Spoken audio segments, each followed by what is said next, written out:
আগে যখন তোমাদের বাড়িতে আসতাম কম বেশি গল্প আড্ডা করতাম। এই আমার এক দাদু, এই যে দিদা আর এই যে এক দাদু, দুজনের বয়স হয়ে গেছে এমন একটা পরিস্থিতি, দুজনে বিছনা ধরা, সকাল থেকে রাত পর্যন্ত সারাদিন একভাবে দুজনে এইভাবে এক উপর নিচ করে দুজনে এরকম শুয়ে থাকে।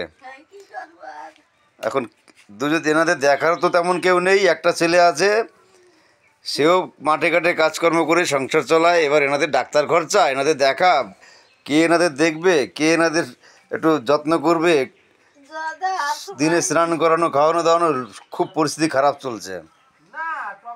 কি করা যাবে, গরিব মানুষ হলে কিছু করার নেই দাদু। আবার কবে আসবো, কবে দেখা হবে তোমাদের, এই ভিডিও করে রাখলাম, দেখা যাবে নাকি?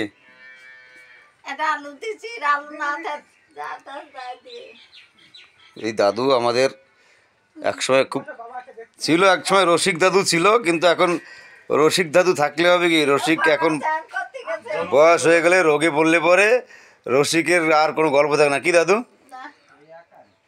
খুব রসিক ছিল দাদু, আমাদের সঙ্গে খুব ভালো মিশতো, খুব গল্প করতাম, আড্ডা দিতাম।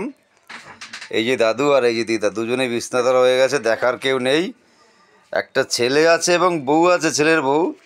এবার তাদেরও কিছু করার থাকে না, কারণ কি মাঠে ঘাটে কাজ করতে হয়, কম বেশি চেষ্টা করে তারপরেও যত্ন করার, কিন্তু সকাল থেকে বিকেল পর্যন্ত যদি মাঠে থাকে বা বাইরে কাজ করে সংসার চালাতে হবে, এনাদের ডাক্তার খরচা আছে।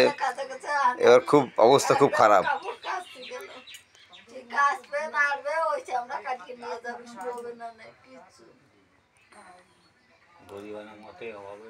খুব পরিস্থিতি খারাপ চলছে তো, দেখো বয়স হয়ে গেছে, লড়তে চড়তে পারছে না, একভাবে সারাদিন বিছনায় পড়ে থাকা কতক্ষণ ভালো লাগে। দাদু কত কষ্টে ওনেটা নিয়ে একটু স্যান করেছে, একবার জল দিয়ে।